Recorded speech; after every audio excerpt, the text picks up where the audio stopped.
रातों रात संजय गांधी को मारुति कार का प्लांट डालने के लिए सैकड़ों एकड़ जमीन किसानों से खाली कराकर दे दी जाती है, लाइसेंस दे दिया जाता है और बैंकों से करोड़ों रुपए का लोन अप्रूव करवा दिए जाते हैं, जैसे देश संजय गांधी की प्राइवेट प्रॉपर्टी। एक कार गुजारी, उनके काले कारनामों प्रति जब पर्दा उठा है तो आप लोगों को पता हुआ है कि यहाँ पर क्या हो रहा है। ये फार्मूला कैसे भूला अपना कार बनाने का, ये जमीन के पैसे कहाँ से दिए गए। मेनका गांधी को देखकर संजय बोले कि लंबी लाइन लगी हुई है, क्या मैं आपकी थाली में से खाने के लिए कुछ ले सकता हूँ। इस पर मेनका ने मुड़कर देखा और कहा कि क्या तुम सिर्फ We were not even introduced. It was just somebody who walked up to me and said, "Excuse me, there's such a long line of people for the food." Sanjay ने एक आर्मी ऑफिसर की महंगी कार चुरा ली। इस गाड़ी से एक motorcycle सवार को टक्कर भी मार दी। ये खबर अखबारों में छपने से पहले ही संजय को दिल्ली से कश्मीर भेज दिया जाता है और कहा जाता है कि संजय तो दिल्ली में थे ही नहीं, वे तो। और आज संजय गांधी एक महान परंपरा को शक्ति और शक्ति देने का अवसर उत्तर प्रदेश की जनता और नौजवानों को पहले से मिला। उस समय एनके मुखर्जी होम सेक्रेटरी थे। उन्होंने इमरजेंसी लगाने के प्लान का विरोध किया, इसलिए इमरजेंसी की घोषणा से ठीक आधे घंटे पहले ही उन्हें उनके पद से हटा दिया जाता है। कुछ ही दिनों में फाइनेंस मिनिस्ट्री से लेकर कॉमर्स मिनिस्ट्री तक सब संजय ने अपने कंट्रोल में ले लिया। संजय गांधी मंत्रालयों के सेक्रेटरीज को फोन पर ऑर्डर देते कि फलाना कॉन्ट्रैक्ट फलानी कंपनी को दे दिया जाए। कोई नियम कानून नहीं बचा था, सब संजय के हाथ में। दिल्ली की झोपड़ी झुग्गियों पर रातों रात बुलडोजर चला दिए गए, गरीबों पर लाठियां चलाई गईं, बहुतों को दिल्ली छोड़कर जाना पड़ा। संजय के इस आदेश के बाद कांग्रेसी मुख्यमंत्रियों में नसबंदियों का टारगेट पूरा करने की होड़ मच गई। खेत पर काम करते हुए, दुकानों पर सामान लेने के लिए गए हुए लोगों को भी रास्ते से ही जबरन उठा लिया जाता और नसबंदी कर दी जाती। लोग घरों से निकलने में भी अब डरने लगे। रेडियो, मैगजीन्स, अखबार हो या टीवी, सब पर सिर्फ संजय गांधी की पॉजिटिव न्यूज चलाई जा रही थी। सब ऊपर से कंट्रोल हो रहा था। इतनी पावर इंदिरा गांधी के पास भी नहीं थी जितनी संजय गांधी के पास थी, जबकि संजय के पास कोई ऑफिशियल सरकारी पद नहीं था। न वे विधायक थे, न मंत्री थे, न सांसद थे। वे सिर्फ इस देश के प्रधानमंत्री के बेटे थे। एयरक्राफ्ट की आगे की सीट पर कैप्टन सक्सेना बैठे थे और पीछे संजय गांधी कंट्रोल कर रहे थे। अचानक इंजन बंद हो जाता है और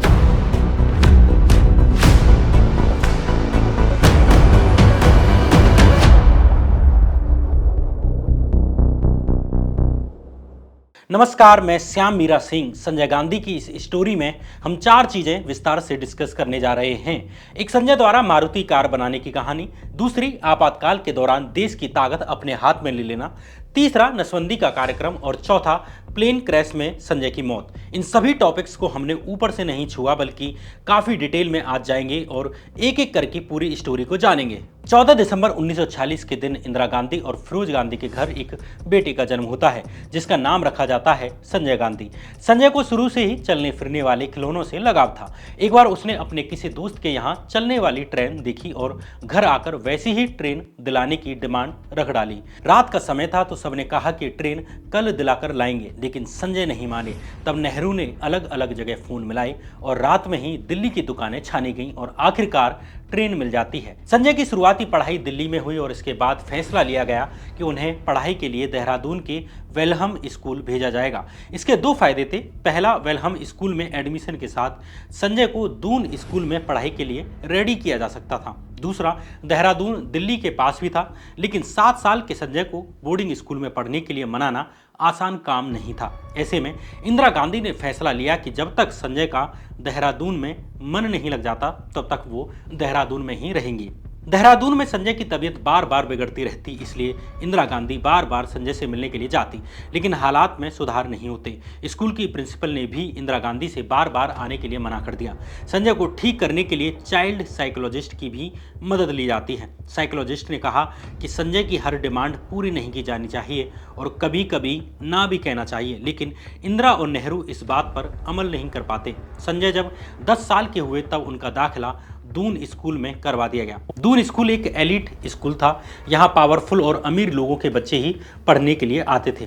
ये स्कूल पूरी तरह से कॉलोनियल यानी अंग्रेजों की आइडियोलॉजी में रंगा हुआ था। अंग्रेजों को अपना राज चलाने के लिए कुछ भारतीयों की जरूरत थी। इस स्कूल में इसी तरह के भारतीय तैयार किए जाते थे जो अंग्रेजी रंग में ढले हुए हों। संजय के साथ राजीव की भी इसी स्कूल में एडमिशन हो जाती है, लेकिन संजय का यहाँ मन नहीं लगता। संजय स्कूल में इतने अकेले थे कि जब भी छुट्टियाँ होती तब बाकी बच्चे जहाँ ट्रैकिंग और दूसरे एडवेंचर्स पर जाते थे, वहीं संजय वापस दिल्ली तीन मूर्ति भवन आ जाते थे।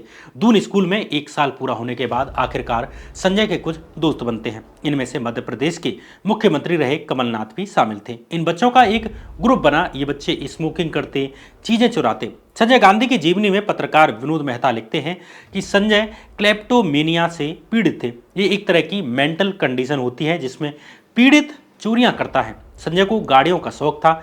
ऐसे में वो अपने ग्रुप के साथ गाड़ियां चुराते और बढ़िया से ड्राइव के बाद वापस उसी जगह पर छोड़ देते। लेकिन जल्द ही संजय की शिकायतें इंदिरा गांधी के पास पहुंचने लगी और इस कारण उन्होंने संजय को दून स्कूल से निकालने का फैसला कर लिया। इसके पीछे की 2 वजह बताई जाती हैं। पहली कि संजय बार बार इंदिरा से कह रहे थे कि वो स्कूल में नाखुश हैं और उन्हें दिल्ली वापस आना चाहिए। दूसरा, इस समय तक राजीव इंग्लैंड चले गए थे। ऐसे में नेहरू गांधी परिवार में यानी उनके 3 मूर्ति भवन में एक भी बच्चा नहीं बचा था। नेहरू चाहते थे कि कम से कम उनका एक नवासा तो उनके पास रहे।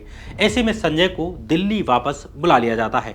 इस बीच 8 सितंबर 1960 के दिन संजय के पिता फिरोज गांधी की हार्ट अटैक से मौत हो जाती है। संजय अपने पिता फिरोज के काफ़ी करीबी थे। ऐसे में संजय और अधिक अकेला महसूस करने लगे। दून स्कूल के बाद संजय गांधी का एडमिशन दिल्ली के सेंट कोलंबस स्कूल में करवा दिया जाता है। इसी स्कूल में संजय की मुलाकात आदिल शहरयार से होती है और दोनों अच्छे दोस्त बन जाते हैं। गाड़ियों के लिए दोनों का पैशन एक जैसा था।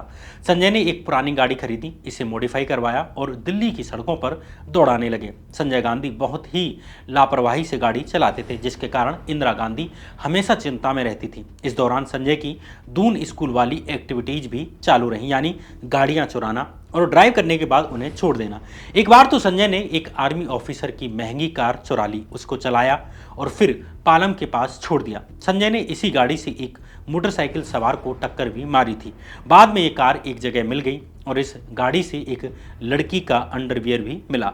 अखबारों में खबरें छपने लगीं, लेकिन जिस रात को ये सब हुआ उसकी अगली सुबह ही संजय को दिल्ली से कश्मीर भेज दिया गया और कहा गया कि दिल्ली में जब ये सब हो रहा था तब संजय गांधी दिल्ली में नहीं बल्कि कश्मीर में थे। इस बीच एक दिन संजय गांधी को दिल्ली में एक होर्डिंग पर एक मॉडल की तस्वीर नजर आती है। ये मॉडल कोई और नहीं बल्कि मेनका आनंद थी। संजय को मेनका पहली ही नज़र में पसंद आ गई। मेनका आनंद संजय से 10 साल छोटी थी और एक आर्मी फैमिली से आती थी। मेनका की पढ़ाई दिल्ली के लेडी श्री राम कॉलेज में हुई थी और यहीं से उन्होंने मॉडलिंग में पार्टिसिपेट करना शुरू कर दिया था। यहीं पर उन्होंने मिस लेडी श्री राम का टाइटल भी जीता। संजय और मेनका की पहली मुलाकात साल 1973 में मेनका के एक कजिन की शादी में हुई जो संजय के भी क्लासमेट थे। सिमी ग्रेवाल के साथ एक इंटरव्यू में खुद मेनका गांधी बताती हैं कि उनके पिता तभी दिल्ली में पोस्टेड हुए थे। मेनका गांधी बताती हैं कि मेरे एक कजिन की शादी थी जो संजय के साथ स्कूल में पढ़ा था। यहीं मेरी संजय से मुलाकात हुई। हम दोनों एक दूसरे से इंट्रोड्यूस भी नहीं थे। तभी अचानक संजय मेरे पास आते हैं और बोलते हैं कि खाने के लिए लंबी लाइन लगी हुई है, क्या मैं आपकी प्लेट में खाने के लिए कुछ ले सकता हूं? मैं 17 साल की थी। मैंने संजय की तरफ मुड़कर देखा और कहा कि क्या तुम केवल खाने के लिए ही शादी में आए हो? मुझे पता ही नहीं था कि वो कौन है। मेनका गांधी आगे बताती हैं कि इसी शाम उसने मेरे कजिन से पूछा कि क्या वो मुझसे शादी कर सकते हैं। And then by the evening, he'd asked my cousin who was getting married if he could marry me. इसके बाद वो मेरे घर आए और मेरी माँ से पूछा कि क्या मैं मेनका को बाहर ले जा सकता हूँ अपनी फैमिली से इंट्रोड्यूस कराने के लिए। इस तरह संजय और मेनका का मिलना शुरू होता है और करीब 1 साल बाद 23 सितंबर 1974 के दिन दोनों की शादी हो जाती है। इधर गाड़ियों को लेकर संजय का पैशन अपने पिता फिरोज गांधी से आया था।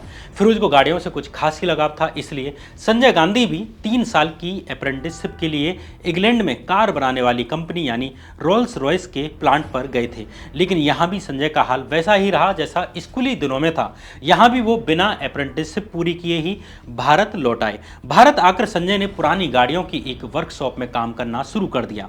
ये वर्कशॉप थी अर्जुन दास की और बाद में यही अर्जुन दास इमरजेंसी के दौरान एक मेन कैरेक्टर के रूप में निकलकर सामने आते हैं।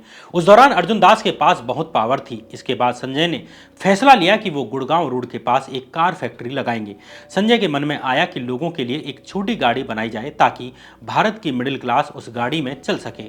छोटी गाड़ियों का कॉन्सेप्ट जापान और यूरोप में पहले ही हिट हो चुका था। सरकार की एक कमेटी भी इस तरह की कार की जरूरत बता चुकी थी। कार की कीमत 6,000 रुपये के आसपास रखी गई और हर साल ऐसी 10,000 गाड़ियां बनाने की जरूरत बताई गई। इंदिरा सरकार ने इस तरह की गाड़ियों को बनाने के लिए एक प्रोग्राम भी पेश किया जिसमें देसी और विदेशी मैन्युफैक्चरर्स अपने प्रपोजल्स के साथ आए। हालांकि बात नहीं बनी। इसी बीच खबरें चली कि प्रधानमंत्री के बेटे संजय गांधी अपना प्रपोजल देने की तैयारी कर रहे हैं।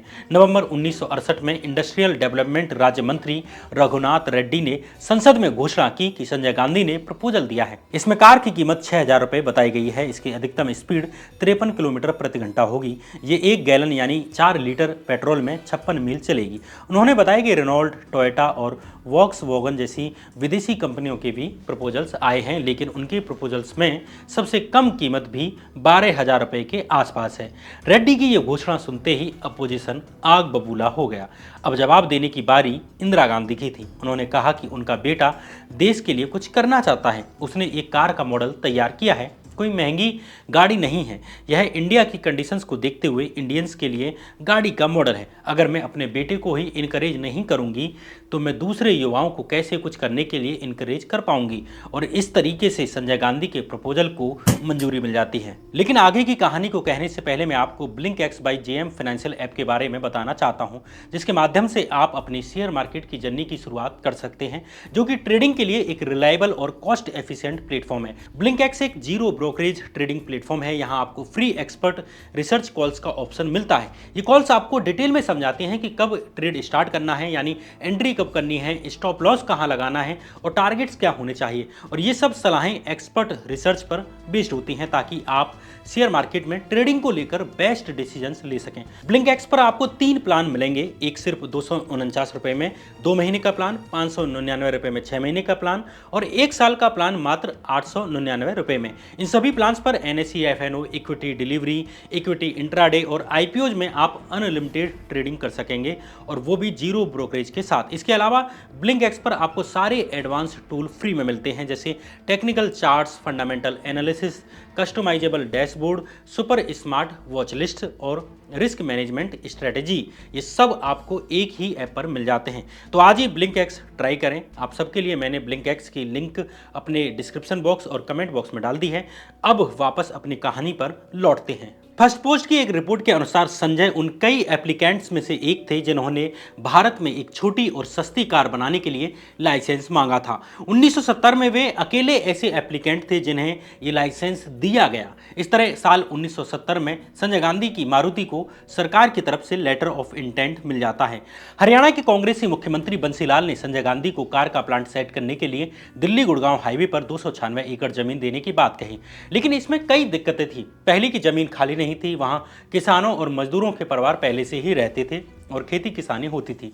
दूसरी जमीन के पास ही एयर फोर्स एम्यूनिशन डंप था, जो कि एक्सप्लोसिव्स और लाइव एम्यूनिशन के लिए स्टोरेज फैसिलिटी होती है, और एक एयरफील्ड था। नियमों के मुताबिक इनके 1000 मीटर के दायरे में किसी भी तरह का दूसरा निर्माण नहीं हो सकता था।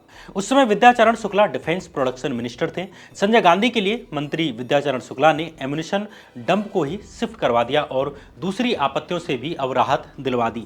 दूसरी तरफ बंसीलाल की हरियाणा सरकार ने भी अब जमीन का अधिग्रहण कर लिया और इसमें भी एक घोटाला हुआ। जहां सरकार ने किसानों को प्रति एकड़ के हिसाब से 11,000 रुपए का भुगतान किया, वहीं असल में उस जमीन की कीमत प्रति एकड़ 40,000 रुपए थी। इस तरह से किसानों से जमीन ले ली गई, लेकिन संजय की मारुति स्टोरी में अभी और ट्विस्ट आने थे। सरकार के एक मंत्री ने संसद में बताया कि फाइनेंशियल ईयर 1970 और 71 में संजय गांधी की कुल आय 722 रुपए थी। ऐसे में विपक्षियों ने सवाल पूछा कि आखिर इतनी कम आय वाला कोई व्यक्ति मारुति गाड़ियां कैसे बनाएगा। हालांकि वो ये भूल गए कि संजय गांधी प्रधानमंत्री के बेटे हैं। 1971 में मारुति लिमिटेड नाम की एक पब्लिक लिमिटेड कंपनी बनाई जाती है। संजय गांधी इसके मैनेजिंग डायरेक्टर बनते हैं और इस कंपनी में जिन लोगों ने इन्वेस्टमेंट किया था उनके ऊपर किसी न किसी मामले में जांच भी चल रही थी, ज़्यादातर इनकम टैक्स से जुड़े मामलों में। कंपनी ने दिखाया कि उसने अपना बिजनेस 2.5 करोड़ की शुरुआती पूंजी से शुरू किया है। नवंबर 1972 में संजय ने कार का एक प्रोटोटाइप पेश किया और बताया कि अब गाड़ी की कीमत 11,300 रुपये पड़ेगी। संजय 6 करोड़ की कीमत में कार फैक्ट्री चलाने की कोशिश कर रहे थे, जबकि जरूरत 60 करोड़ रुपए की थी। लेकिन अभी कोई इन्वेस्टर नहीं मिल रहा था। डीलर से संजय पहले ही पैसे ले चुके थे और ऐसे में संजय की नज़र देश के बैंकिंग सिस्टम्स पर जाती है। संजय को सरकारी सिस्टम का फुल सपोर्ट मिला हुआ था, तो संजय ने सरकारी बैंकों से लोन लेना शुरू कर दिया। सेंट्रल बैंक ऑफ इंडिया और पंजाब नेशनल बैंक ने संजय को अच्छा खासा लोन दिया। इस पर ब्याज की दरें भी काफ़ी कम रखी गई, यहाँ तक कि गारंटी के तौर पर भी कुछ नहीं लिया गया। लेकिन एक समय बाद ऐसा पॉइंट आया जब बैंक लोन नहीं दे पाए। रिजर्व बैंक ने भी बाकी बैंकों से मारुति लिमिटेड को लोन देने से इनकार कर दिया। इस बीच साल 1975 में देश में इमरजेंसी लगा दी जाती है। इमरजेंसी लगते ही संजय को लोन नहीं दे रहे सरकारी बैंकों के हेड हटा दिए जाते हैं। रिजर्व बैंक के गवर्नर और डिप्टी गवर्नर को भी रिटायर कर दिया गया और संजय के करीबी KR पुरी को रिजर्व बैंक का गवर्नर बना दिया जाता है। पुरी को बैंकिंग सिस्टम्स की कोई जानकारी नहीं थी। उनका एक्सपीरियंस अभी तक केवल एक इंश्योरेंस प्रोफेशनल के तौर पर था। बैंकों में इस तरह के फेरबदल के लिए सरकार ने एक विशेष कानून भी अब संसद में पारित करवा दिया। इस तरह देश का पूरा बैंकिंग सिस्टम अब संजय के कब्जे में था। पैसे की कोई कमी नहीं थी। वहीं फाइनेंस मिनिस्ट्री का चार्ज खुद इंदिरा गांधी ने अपने हाथों में ले रखा था। इनकम टैक्स डिपार्टमेंट में संजय के आदमी बिठा दिए गए। इनमें से एक आदमी SR मेहता हुआ करते थे, जिन्हें बोर्ड ऑफ रेवेन्यू का चीफ बना दिया गया। संजय को पैसे देने वालों के खिलाफ तमाम जांचें करने की जिम्मेदारी मेहता को ही मिली थी। संजय ने कोयला और स्टील मंत्रालय पर भी कब्जा कर लिया था। इस तरह आपातकाल के दौरान करप्शन अपने पीक पर था। संजय को जो वो चाहते थे वो रिसोर्सेज मिल रहे थे। यहाँ सवाल ये भी है कि आखिर मारुति की फैक्ट्री कैसी थी और इतनी जुगाड़ों के बाद भी क्या संजय मारुति को एक सक्सेसफुल कंपनी बना पाए? लंदन से पत्रकार एंथनी मस्करेनस मारुति की फैक्ट्री देखने आए थे। उन्होंने लिखा कि फैक्ट्री में गाड़ी बनाने के नाम पर मजाक किया जा रहा था। उन्होंने बताया कि इंजन बनाने में एक बेसिक खामी थी, जिसकी वजह से 4000 किलोमीटर के बाद इंजन से ऑयल लीक होने लगता था। इसके साथ ही उन्होंने देखा कि फैक्ट्री में केवल 20 गाड़ियां ही खड़ी हैं और वो भी अलग थलग पड़ी हुई हैं। एक बार तमिलनाडु के मंत्री S महादेवन ने कहा था कि ये कार टिन का डिब्बा है। उन्होंने बताया कि वो वर्ल्ड ट्रेड फेयर में डरते डरते मारुति में बैठे थे। हालांकि कमाल की बात यह रही कि इंजन में खराबी के बाद भी मारुति ने सरकारी टेस्ट पास कर लिया। आरोप लगे कि टेस्ट में मारुति ने कुछ विदेशी इंजन्स का इस्तेमाल किया था। हालांकि इसके बावजूद मारुति की स्टोरी वहीं की वहीं अटकी हुई थी। 1973 के पहले हाफ में गाड़ियों को बाजार में बिकना था, लेकिन कह दिया गया कि इंजन में कुछ समस्याएं हैं। 1974 में बता दिया गया कि प्रोडक्शन नहीं हो पा रहा है। 1975 में कहा कि धीरे धीरे काम आगे बढ़ रहा है। 1976 में कहा गया कि गाड़ियां बन रही हैं, लेकिन इकोनॉमिक स्लो डाउन को ध्यान में रखते हुए डायरेक्टर्स अभी इस फैसले पर सोच विचार कर रहे हैं कि कार का भारी संख्या में प्रोडक्शन किया जाए या नहीं। इस तरह 1977 तक यही सब बहाने चलते रहे।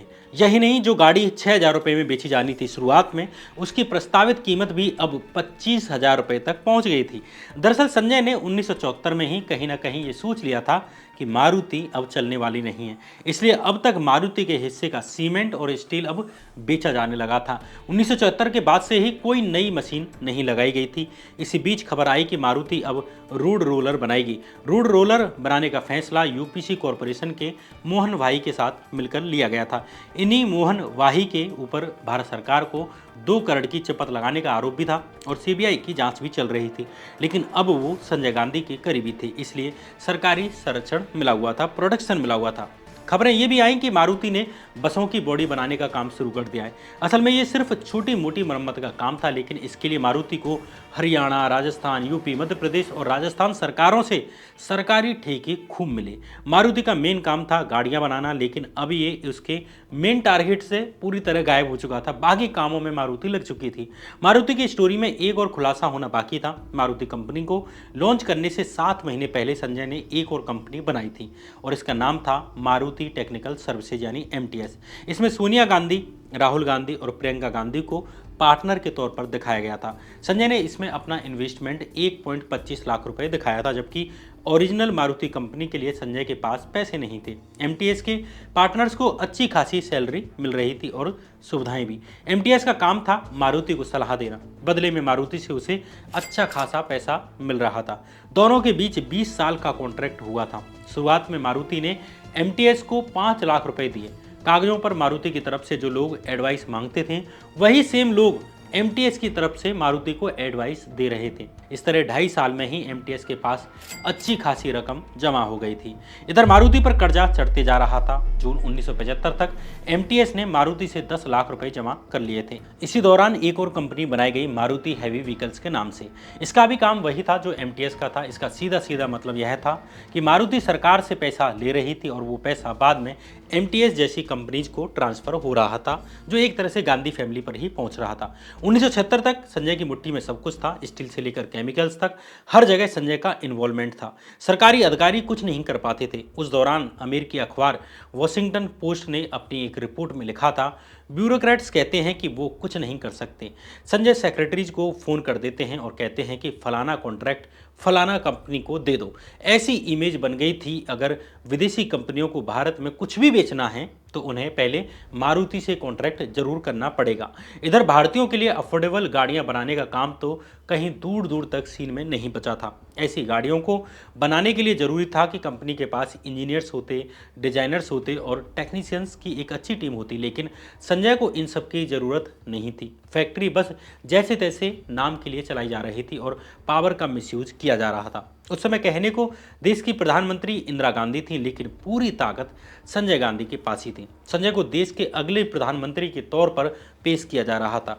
विपक्ष को तो पहले ही जेल में डाल दिया गया था। आपातकाल के दौरान कांग्रेस पार्टी में भी संजय ने विरोधी आवाजों को कुचल दिया था। विकास के नाम पर लोगों के घर तोड़ दिए गए थे और पॉपुलेशन कंट्रोल के नाम पर जबरन नसबंदियां की जा रही थी। कहा यह भी जाता है कि संजय गांधी ने ही इंदिरा गांधी को इमरजेंसी लगाने की सलाह दी थी। संजय का कहना था कि अगर एक बार इंदिरा कुर्सी से हटी तो वे फिर वापस से कभी उस कुर्सी पर नहीं बैठ पाएंगी। हालांकि कांग्रेस के भीतर ही कई नेता इसके फेवर में नहीं थे, लेकिन संजय ने प्लान पहले ही तैयार कर लिया था। धीरे धीरे इन नेताओं को किनारे लगा दिया गया जो इमरजेंसी के पक्ष में नहीं थे। आपातकाल के दौरान संजय गांधी ने ब्यूरोक्रेसी पर भी कसकर शिकंजा कस लिया, यानी आईएएस और आईपीएस को भी अपने हाथों में ले लिया। सेक्रेटरी और जॉइंट सेक्रेटरी लेवल तक के ट्रांसफर अब संजय के कहने पर होते थे। प्राइम मिनिस्टर ऑफिसर में एक व्यक्ति था, आर.के. धवन। धवन की इमेज एक करप्ट व्यक्ति की थी। इसकी कुछ कहानी हमने अंबानी परिवार की कहानी वाली वीडियो में भी बताई है। इस वीडियो की लिंक आपको कमेंट बॉक्स में मिल जाएगी, डिस्क्रिप्शन बॉक्स में जरूर मिल जाएगी। अगर ना मिले तो कमेंट कर दें। संजय ने इन्हीं आर.के. धवन के जरिए ही ब्यूरोक्रेसी पर कब्जा जमा रखा था। इसका एक उदाहरण एन.के. मुखर्जी को हटाने का है। एन.के. मुखर्जी उस समय होम सेक्रेटरी थे और इमरजेंसी लगाने के प्लान का उन्होंने जमकर विरोध किया था, लेकिन इमरजेंसी की घोषणा से ठीक आधे घंटे पहले ही उन्हें उनके पद से हटा दिया जाता है। एन.के. मुखर्जी की जगह एस.एल. खुराना को होम सेक्रेटरी बनाया गया। हरियाणा के कांग्रेसी मुख्यमंत्री बंसीलाल के कहने पर हरियाणा से एक पुलिस अधिकारी को खुराना की मदद करने के लिए भेजा गया और उसका नाम था पीएस भिंडर। भिंडर को डीआईजी बनाया गया। होम सेक्रेटरी का कंट्रोल ब्रह्मानंद रेड्डी के पास ना होकर अब ओम मेहता के पास था। ओम मेहता उस समय राज्य मंत्री थे और संजय के करीबी भी। संजय के कहने पर ही बंसीलाल को हरियाणा से दिल्ली बुलाया गया था और डिफेंस मिनिस्टर बनाया गया। वहीं इंफॉर्मेशन एंड ब्रॉडकास्टिंग मिनिस्ट्री से आई.के. गुजराल को मंत्री के पद से हटा दिया गया। संजय का मानना था कि गुजराल प्रेस को कंट्रोल नहीं कर पा रहे हैं और प्रेस अपोजिशन के एजेंडा को आगे बढ़ा रही है। प्रेस ने इमरजेंसी के बाद इंदिरा गांधी के भाषण को ढंग से नहीं दिखाया। आई.के. गुजराल की जगह संजय के करीबी विद्याचरण शुक्ला को इंफॉर्मेशन एंड ब्रॉडकास्टिंग मिनिस्टर बनाया गया। शुक्ला अपने साथ 2 पुलिस ऑफिसर्स को मिनिस्ट्री में लेकर आए थे और इन अधिकारियों के जरिए ही शुक्ला ने प्रेस पर शिकंजा कस लिया था इमरजेंसी के दौरान।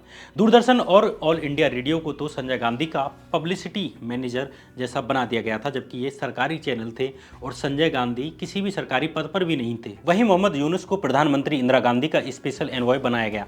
यूनुस संजय गांधी के करीबी थे। यूनुस का बेटा और संजय गांधी दून स्कूल में साथ में पढ़े थे। यूनुस के घर पर ही संजय गांधी की शादी हुई थी। इस तरह यूनुस अब सीधे सीधे विदेश मंत्रालय के कामकाज और दिल्ली के प्रशासन में दखल देने लगे। यूनुस ने कई विदेशी कंपनियों और मारुति की मीटिंग करवाई थी। यूनुस समाचार न्यूज एजेंसी को भी कंट्रोल कर रहे थे। यहाँ उन्होंने अपने आदमी आर.के. निगम को बिठाया हुआ था, जबकि निगम के पास किसी भी तरह की पत्रकारिता का अनुभव नहीं था, लेकिन पूरे पत्रकारों को वो अरेंज कर रहे थे। यूनुस और शुक्ला साथ में एक ऑर्गेनाइजेशन संगठन चला रहे थे। इसका नाम था द कम्युनिकेशन सेंटर इंडिया। इस ऑर्गेनाइजेशन को सरकार से लाखों रुपए का फंड मिल रहा था, जिसके जरिए संजय का पीआर किया जा रहा था। इस तरह से संजय ने पूरे के पूरे सिस्टम को अपने कंट्रोल में कर रखा था, अपने फायदे के लिए, वो भी टैक्स के पैसे पर। वहीं फाइनेंस मिनिस्ट्री प्रणब मुखर्जी के पास थी, केआर पुरी रिजर्व बैंक में थे और एसआर मेहता इनकम टैक्स में थे। कॉमर्स मिनिस्ट्री डीपी चट्टोपाध्याय के पास थी और एनके सिंह के पास थी, दोनों संजय के आदमी थे। स्टील मिनिस्ट्री पर चंद्रजीत यादव के जरिए संजय का कंट्रोल था। वहीं होम मिनिस्ट्री भी ओम मेहता के जरिए संजय के ही कंट्रोल में थी। वहीं सीबीआई के हेड थे डी सेन, जो संजय से ही ऑर्डर्स लेते थे। डिफेंस मिनिस्ट्री में बंसीलाल मिश्रा और जेबी पटनायक थे, जो संजय के ही एजेंट थे। इन लोगों के जरिए संजय कुछ भी कर सकते थे और उनका सरकार पर पूरा कंट्रोल था। चूंकि अब इमरजेंसी लग चुकी थी, अब संजय को कुछ करके दिखाना था। संजय ना तो स्कूल में कुछ कर पाए और ना ही मारुति बना पाए थे। संजय ने देश भी नहीं देखा था, लेकिन दिल्ली पूरी देखी थी। ऐसे में संजय ने फैसला लिया कि वो दिल्ली में कुछ ऐसा करके दिखाएंगे जिसे लोग याद रखें। इंदिरा ने दिल्ली का पूरा कंट्रोल संजय को दे रखा था। सिविक बॉडीज के भी काम संजय के कहने पर ही होते थे। इसके लिए उनके पसंदीदा लोग अपॉइंट किए गए। हालांकि एक चीज की अभी भी कमी थी, संजय ना तो ऑफिशियली कांग्रेस का हिस्सा थे और ना ही सरकार में ही उनके पास कोई पद था। ऐसे में यूथ कांग्रेस में उनकी एंट्री करवाई जाती है। आर.के. धवन ने सारा इंतजाम किया। यूथ कांग्रेस में संजय को एग्जीक्यूटिव काउंसिल में चुना गया। कहने को संजय यूथ कांग्रेस के अध्यक्ष नहीं थे, लेकिन उनके सारे कंपटीशन या तो हटा दिए गए थे या फिर किनारे लगा दिए गए थे। पश्चिम बंगाल के युवा कांग्रेसी प्रियरंजन दास मुंशी से इस्तीफा ले लिया गया था। वहीं अंबिका सोनी को किनारे कर दिया गया था। अंबिका अब कहने को ही यूथ कांग्रेस की प्रेसिडेंट थी, असली बॉस संजय गांधी ही थे। संजय ने आते ही यूथ कांग्रेस की मेंबरशिप बढ़ाने पर जोर दिया। बिना कुछ देखे ही यूथ कांग्रेस की सदस्यता बांटी जाने लगी। अधेड़ उम्र के लोगों को भी यूथ कांग्रेस की सदस्यता दी गई।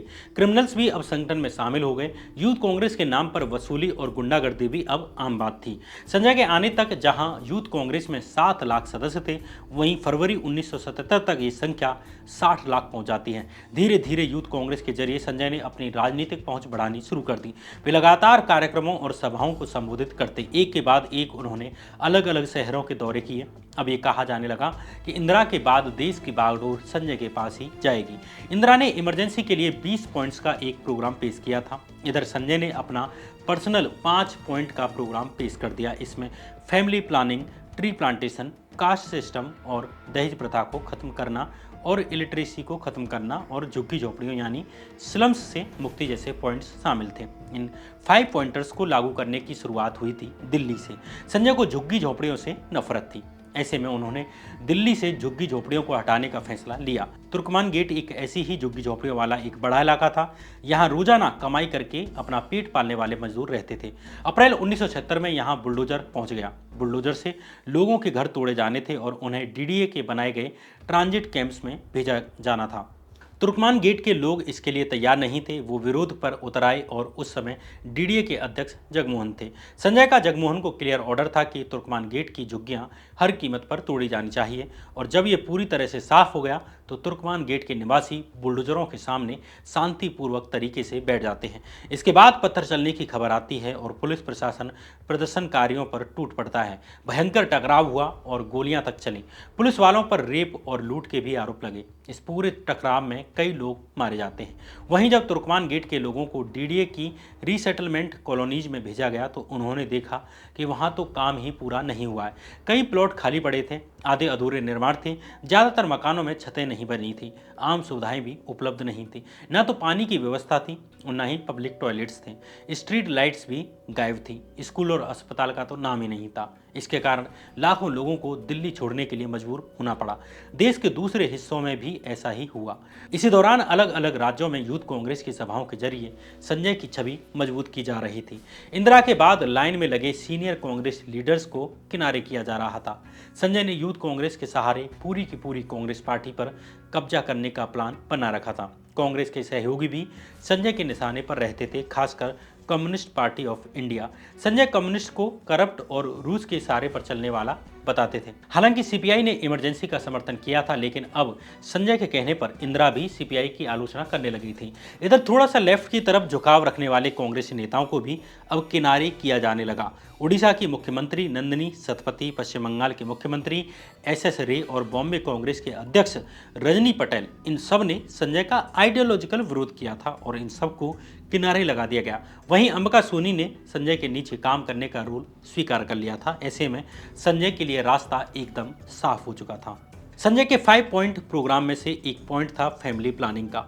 संजय को चिंता थी कि भारत की आबादी बढ़ती जा रही है और विकास के लिए जरूरी है कि इसे कंट्रोल किया जाए। पहले के कई हेल्थ मिनिस्टर्स भी इस बात पर जोर दे चुके थे, इस दिशा में काम भी हुए थे, जागरूकता अभियान भी चलाए गए थे और मुफ्त में कंडोम्स भी बांटे गए थे, लेकिन इनसे ज़्यादा कुछ फायदा नहीं मिला था। ऐसे में संजय ने नसबंदी का आइडिया पिच किया। कांग्रेस के नेता इस आइडिया के सपोर्ट में नहीं थे। उन्हें पता था कि भारतीय समाज जबरदस्ती कुछ स्वीकार नहीं करेगा, ऊपर से प्राइवेट पार्ट में ऑपरेशन जैसी चीज। जहां तक कि मोहम्मद यूनुस ने भी कहा कि भारतीय मुसलमान नसबंदी के विचार को कभी भी स्वीकार नहीं करेंगे। अन्य कई नेताओं का कहना था कि अगर नसबंदी करनी ही है तो पहले इसके लिए जरूरी जागरूकता फैलानी होगी और इसमें कम से कम 2 साल का समय लगेगा। लेकिन संजय इंतजार करने के मूड में नहीं थे। ऐसे में उन्होंने नसबंदी करने के ऑर्डर दे दिए और पूरे देश में प्रोग्राम को लागू करने से पहले दिल्ली में इसकी टेस्टिंग की जानी थी। इसकी जिम्मेदारी 4 लोगों को दी गई, लेफ्टिनेंट गवर्नर किशन चंद, नवीन चावला, विद्याबेन साहा और रुखसाना सुल्ताना। संजय की नज़र मुस्लिम मेजोरिटी वाले पुरानी दिल्ली के इलाके पर थी। उनका सोचना था कि अगर मुस्लिम्स को नसबंदी के लिए किसी तरह राजी कर लिया गया तो ये प्रोग्राम फिर बड़ी आसानी से पूरे देश में लागू किया जा सकेगा। पुरानी दिल्ली में नसबंदी कैंप लगा दिए गए, कुछ प्रचार भी किया गया, लेकिन नसबंदी को लेकर आशंका बनी रही। तमाम प्रयासों के बाद भी लोग नसबंदी करवाने नहीं आ रहे थे। संजय इससे नाखुश थे और इसके बाद पुलिस ने लोगों को डराना धमकाना अब शुरू कर दिया। कई जगहों पर लोगों को कई तरह की चीज़ें भी बांटी गई, जैसे पैसे बांटे गए, काम से छुट्टियां भी दिलाई गई, लेकिन रिजल्ट ये हुआ कि हर दिन अभी भी 70 से 75 ऑपरेशन ही हो रहे थे। लेकिन संजय को अभी कुछ बड़ा करके दिखाना था। ऐसे में डीआईजी भिंडर को खुली छूट दे दी गई। हर एक कैंप के लिए पुलिस का कोटा फिक्स कर दिया गया कि उन्हें इतने लोग तो लाने ही होंगे। संजय के इस प्रोग्राम को सरकार का खुला समर्थन मिलता है। जो भी सीनियर कांग्रेस लीडर्स कह रहे थे कि ये प्रोग्राम कांग्रेस पार्टी की हार का कारण बनेगा, उन्हें किनारे किया जाने लगा। सरकार ने ऐलान कर दिया कि उसका टारगेट 1 साल में 40 लाख नसबंदियां करने का है और 1980 के आखिरी तक भारत का बर्थ रेट 1.4% पर लाने का है। संजय गांधी की तरफ से खुली छूट मिल जाने के बाद नसबंदियों की संख्या बढ़ने लगी। मई 1976 तक हर दिन 700 ऑपरेशन होने लगे थे और नसबंदी प्रोग्राम अब दिल्ली के बाहर उत्तर प्रदेश, मध्य प्रदेश, राजस्थान, बिहार, उड़ीसा, हरियाणा, पंजाब और हिमाचल प्रदेश में भी पहुंच गया था। कांग्रेसी मुख्यमंत्रियों की जिम्मेदारी थी कि वो अपने अपने राज्यों में ज़्यादा से ज़्यादा नसबंदियां करवाएं। इस कारण उनके बीच कंपटीशन होने लगा। अगस्त 1976 तक हर दिन 5000 के ऊपर ऑपरेशन होने लगे, लेकिन संजय अभी भी इससे सेटिस्फाई नहीं थे। इस कारण किशन चंद और नवीन चावला ने दिल्ली में 167 दिनों के भीतर 1,67,000 नसबंदी ऑपरेशन करवा दिए। ये संख्या पिछले 10 सालों में हुई नसबंदियों के बराबर थी। अलग अलग राज्यों के चीफ मिनिस्टर्स संजय गांधी से मिलने के लिए जब दिल्ली आते तो उन्हें पता चलता कि किस राज्य के मुख्यमंत्री ने कितने ऑपरेशंस करवाए हैं। इसके बाद मुख्यमंत्री उससे भी बड़ा टारगेट लेकर अपने राज्य वापस लौट जाते थे। अलग अलग मुख्यमंत्री एक महीने में 2-2 लाख ऑपरेशंस करवाने लगे। अब देश का पूरा फोकस नसबंदी पर आकर खड़ा हो गया। राज्यों के पूरे रिसोर्सेज और एनर्जी नसबंदी करवाने में लग रही थी। वहीं मीडिया के जरिए ऐसा माहौल बनाया जा रहा था कि सब लोग बड़ी खुशी खुशी नसबंदी करवा रहे हैं, लेकिन इस ज्यादती ने लोगों के मन में डर पैदा कर दिया था। असलियत में लोगों के मन में डर था और गुस्सा भी। जिन रुखसाना सुल्ताना को पुरानी दिल्ली में नसबंदियां करवाने की जिम्मेदारी दी गई थी, उनके बारे में कहा जाने लगा कि पुरानी दिल्ली की सड़कों पर वो अब निकल भी नहीं सकती। उनके कैंपों में कई लोगों की मौत की खबर भी आई। नसबंदी के ऑपरेशन के बाद इन्फेक्शन की खबरें तो अब बहुत ज़्यादा कॉमन थी। इधर दिल्ली के लेफ्टिनेंट गवर्नर किशन चंद ने सभी सरकारी विभागों को आदेश दिया कि जिन सरकारी कर्मचारियों के 2 बच्चे हैं उन्हें नसबंदी करवानी ही होगी, नहीं तो उन्हें किसी भी सरकारी सुविधा का लाभ नहीं मिलेगा। ना तो उन्हें प्रमोशन मिलेगा, न सरकारी घर और ना ही छुट्टियां। नसबंदी के सर्टिफिकेट को हर एक सरकारी काम के लिए जरूरी बना दिया गया, जैसे आज आधार कार्ड बना दिया गया है। कोई लाइसेंस रिन्यू कराना हो, अस्पताल में भर्ती होना हो या फिर कोई जरूरी काम हो, इन सब कामों के लिए अब नसबंदी सर्टिफिकेट मैंडेटरी था। लोगों को पकड़ पकड़ कर नसबंदी कैंपों में डाला जा रहा था। लोग सड़कों से उठा लिए जा रहे थे। सिनेमा देखने पहुंचे लोगों को हॉल में ही बंद करके उनको नसबंदी कैंपों में भेज दिया गया। बच्चों और बूढ़ों की भी नसबंदी कर दी गई। यहाँ तक कि कई ऐसे लोग जिनकी नसबंदी हो चुकी थी उनका फिर से ऑपरेशन कर दिया गया। इंदिरा गांधी तक ये सब खबरें पहुंच रही थी, लेकिन संजय ने उन्हें यह कह दिया कि इतने बड़े प्रोग्राम में कुछ छोटी मोटी गलतियां तो होंगी ही। हालांकि किसी भी एंगल से ये छोटी मोटी गलतियां नहीं थी। मैं जब खुद मथुरा के अपने गांव में जब मैंने नसबंदियाँ की ये कहानियाँ अपने बचपन में सुनी थी, मुझे ठीक से याद नहीं है, लेकिन बड़े बूढ़े बताते थे कि लोग अपने खेतों पर अगर गाय भैंस बकरी चराने गए हैं तो उन्हें रास्ते में ही उन्हें नसबंदी के लिए उठा लिया जाता था। डर के मारे लोग घरों से बाहर नहीं निकलते थे। संजय के इस नसबंदी प्रोग्राम के कारण उस समय के लोगों में बहुत गुस्सा बढ़ चुका था। पश्चिमी उत्तर प्रदेश के मुजफ्फरनगर में हर दिन 6000 ऑपरेशन कर दिए जा रहे थे। ऐसे 18 अक्टूबर को पुलिस ने कुछ लड़कों को उठाया। धीरे धीरे बात फैल गई और लोग पुलिस स्टेशन के पास इकट्ठा हो गए। डीएम के आदेश पर पुलिस ने लोगों पर लाठीचार्ज कर दिया। लोगों ने बदले में पत्थर फेंके, भगदड़ मची, गोलियां चली, 30 लोग मारे गए, 80 पुलिस वाले घायल हुए। अपोजिशन ने इसका विरोध किया, लेकिन मुजफ्फरनगर की घटनाओं को भी उस समय न्यूज़ से गायब कर दिया गया। मुजफ्फरनगर के बाद सुल्तानपुर, मेरठ और गोरखपुर आदि कई जगहों पर इस तरह के टकराव हुए। मध्य प्रदेश, बिहार, हरियाणा, पंजाब और पश्चिम बंगाल से भी इस तरह की खबरें आईं। इन जगहों पर कम से कम 50 लोग मारे गए। दरअसल संजय गांधी चाहते थे कि नसबंदी मैंडेटरी करने के लिए एक कानून बने, लेकिन इंदिरा गांधी ने बड़ी चतुराई से इसकी जिम्मेदारी राज्यों पर डाल दी। उन्होंने सोचा कि अगर कानून सफल हुआ तो वो इसका क्रेडिट खुद ले लेंगी और अगर फेल हुआ तो ये जिम्मेदारी राज्यों की होगी। इस तरह संजय गांधी का पॉपुलेशन कंट्रोल प्रोग्राम 270 दिनों तक चलता है और ज़्यादातर समय तक ये लोगों के लिए एक आतंक और डर का सबसे बड़ा कारण बना रहा। संजय के इस एक काम ने इमरजेंसी को गांव-गांव तक पहुंचा दिया, जो कि शहरों तक ही सीमित थी। लोग भले ही इमरजेंसी के दौरान अंजाम दी जा रही दूसरी ज्यादतियों के बारे में नहीं जानते थे, लेकिन उन्हें नसबंदी के बारे में पता था। इस नसबंदी के प्रोग्राम ने कांग्रेस के खिलाफ हवा बना दी। 1975 में लगाई गई इमरजेंसी जब 1976 में प्रवेश कर रही थी, तब संजय गांधी का एक कल्ट तैयार हो चुका था। संजय गांधी को भारत के अगले प्रधानमंत्री के तौर पर पेश किया जा रहा था और शायद प्रधानमंत्री से भी आगे बढ़कर सुप्रीम लीडर के तौर पर। पोस्टर्स और होर्डिंग्स में संजय गांधी और उनके 5 नारे ही दिखते थे। अखबारों से लेकर मैगजीन्स, रेडियो और टीवी पर भी संजय गांधी ही छाए रहते थे। लाखों की भीड़ संजय की सभाओं के लिए इकट्ठा की जाती थी और फिर इस भीड़ को मीडिया के जरिए करोड़ों लोगों तक दिखाया जाता था। संजय के लिए जो भी लिखा जाता था अच्छा ही लिखा जाता था। सरकारी रेडियो और टीवी विद्याचरण शुक्ला के कंट्रोल में थे। पहले टीवी और रेडियो को अपनी तरह से प्रोग्रामिंग करने की थोड़ी सी आज़ादी थी, लेकिन संजय के केस में ऐसा नहीं था। आदेश दिया गया कि हर एक कार्यक्रम में संजय गांधी के 5 पॉइंट प्रोग्राम को शामिल किया जाए। संजय गांधी के प्रोजेक्ट्स पर लोगों की बाइट्स ली जाती और इन बाइट्स में हमेशा संजय गांधी की तारीफ ही होती थी। जैसे आज मोदी सरकार के दौरान समाचार एजेंसी ANI के द्वारा और गोदी मीडिया के द्वारा ये काम किया जाता है, लेकिन बिना आपातकाल के, और इसे नाम दिया गया पॉजिटिव पब्लिसिटी। उन दिनों हर रेडियो स्टेशन और टीवी स्टेशन को एक मंथली रिपोर्ट देनी होती थी। इस रिपोर्ट में उन्हें बताना होता था कि उन्होंने कितनी पॉजिटिव पब्लिसिटी की है। इन रिपोर्ट्स को इंफॉर्मेशन एंड ब्रॉडकास्टिंग मिनिस्ट्री को भेजा जाता था। मिनिस्ट्री में एक रिपोर्ट कार्ड मेंटेन किया जाता था और इस रिपोर्ट कार्ड पर स्टेशन हेड की नौकरी और प्रमोशन डिपेंड करते थे। इसके कारण संजय करने के लिए स्टेशन हेड्स में होड़ मच जाती है। 1 जनवरी 1976 से 18 जनवरी 1976 के बीच, यानी मात्र 18 दिन में ही केवल दिल्ली में ही संजय गांधी पर 192 न्यूज आइटम्स ब्रॉडकास्ट किए गए थे। कई बार एक स्टेशन का पूरा क्रू सिर्फ संजय गांधी की कवरेज के लिए लगा दिया जाता था। रोज अनाउंसमेंट होती थी कि भारत में एक नया लीडर आया है। संजय स्टॉर्म्स कानपुर, संजय यूथ कांग्रेस, संजय गांधी इन हरियाणा जैसी टाइटल्स के साथ छोटी छोटी फिल्में ब्रॉडकास्ट की जाती थी और इन फिल्मों में बताया जाता था कि संजय गांधी कहते हैं काम ज़्यादा करो बातें कम। एक बार संजय कलकत्ता गए तो वहाँ के रेडियो स्टेशन हेड को आदेश मिला कि संजय के दौरे के दौरान प्रधानमंत्री या राष्ट्रपति के दौरे की तरह ही ट्रीट किया जाए और ज़्यादा से ज़्यादा कवरेज दी जाए। ये सब तब हो रहा था जब संजय इंदिरा गांधी में किसी भी पद पर नहीं थे, लेकिन असली सरकार वही चला रहे थे।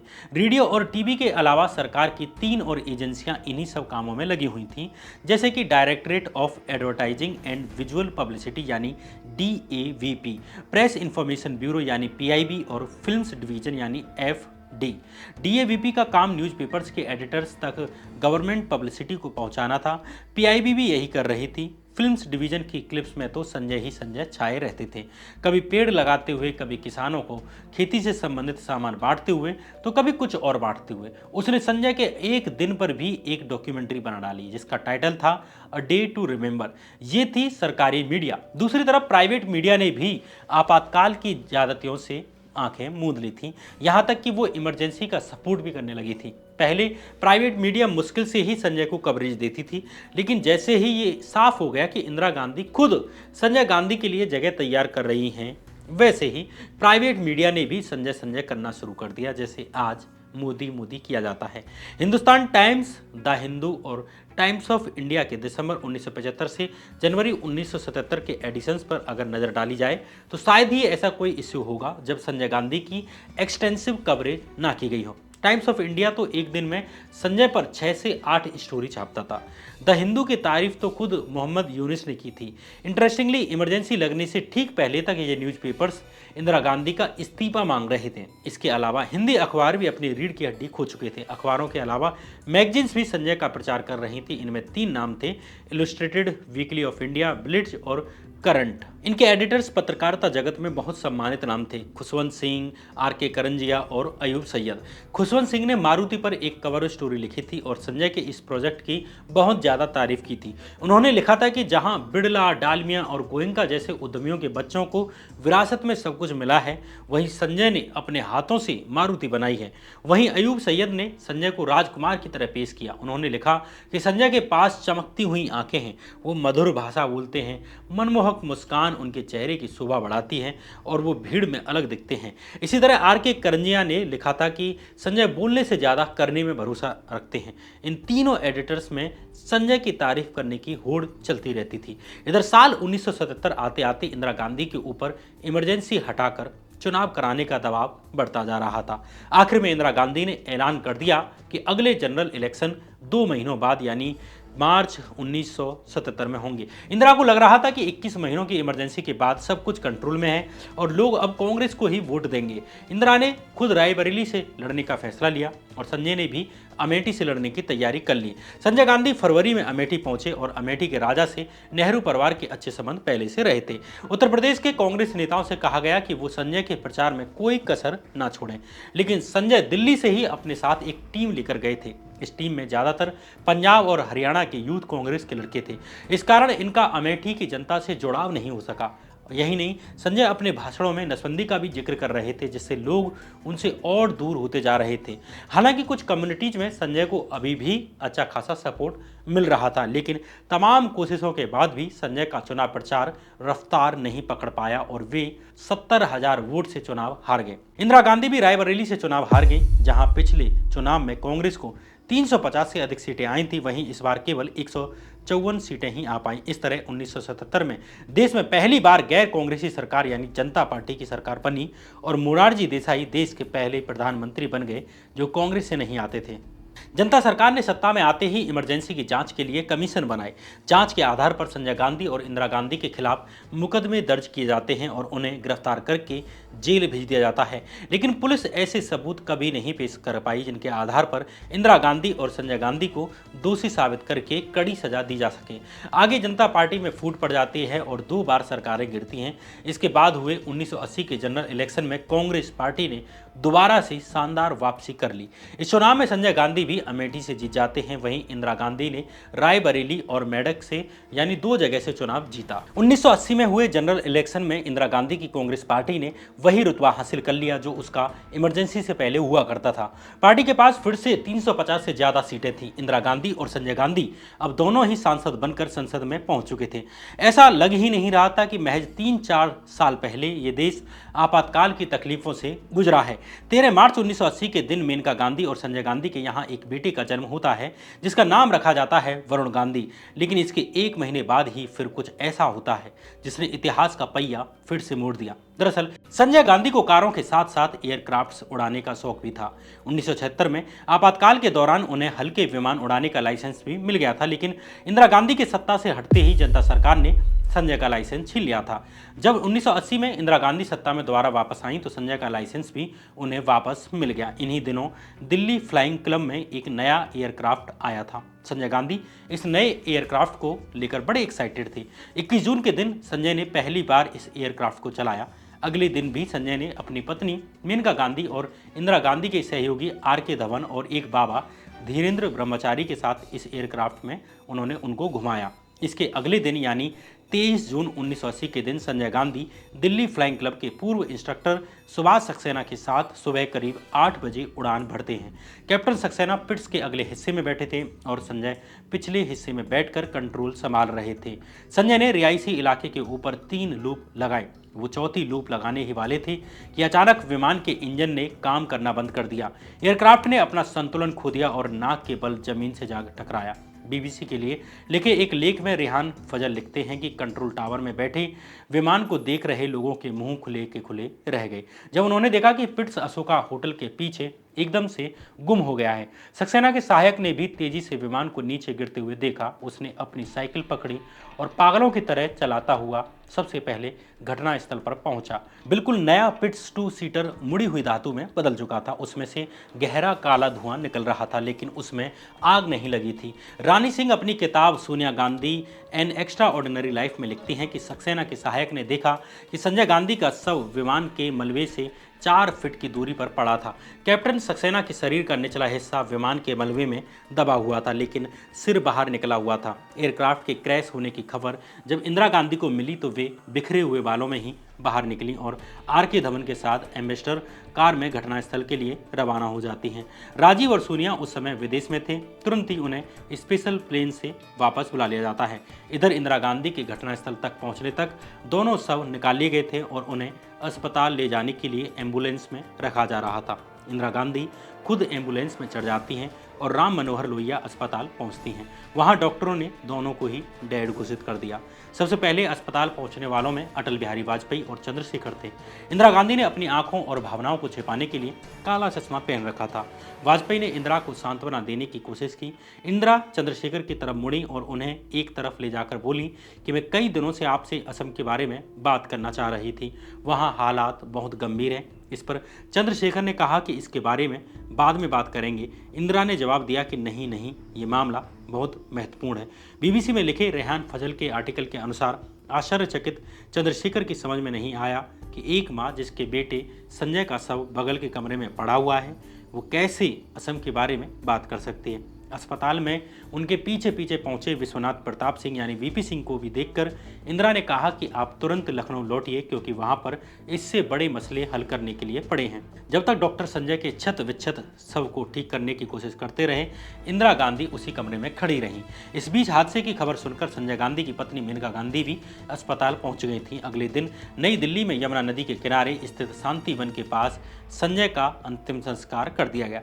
ये वही जगह है जहां नेहरू का भी अंतिम संस्कार किया गया था और जहां आगे इंदिरा गांधी और राजीव गांधी का भी अंतिम संस्कार किया जाता है। अगले दिन 25 जून को संजय की अस्थियों को घर लाकर लॉन में रखा गया। इस बार इंदिरा अपने आप को रोक नहीं पाई और फपक फपक कर रोने लगी। इसके 2 दिन बाद यानी 27 जून के दिन इंदिरा गांधी साउथ ब्लॉक के अपने दफ्तर में फाइलों पर दस्तखत कर रही थी जैसे कि कुछ हुआ ही नहीं हो। हालांकि संजय की मौत के सदमे से इंदिरा कभी नहीं उभरी।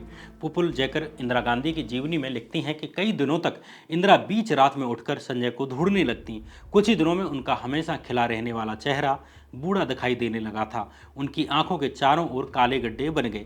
इस तरह संजय की कहानी का दुखद अंत होता है। बहरहाल संजय गांधी की मारुति स्टोरी आपातकाल में उनके रोल और प्लेन क्रैश में उनकी मौत की कहानी फिलहाल यहीं पर समाप्त होती है। अगर आपको ये वीडियो पसंद आई है तो अपने लाइक और कमेंट से हमें बताएं।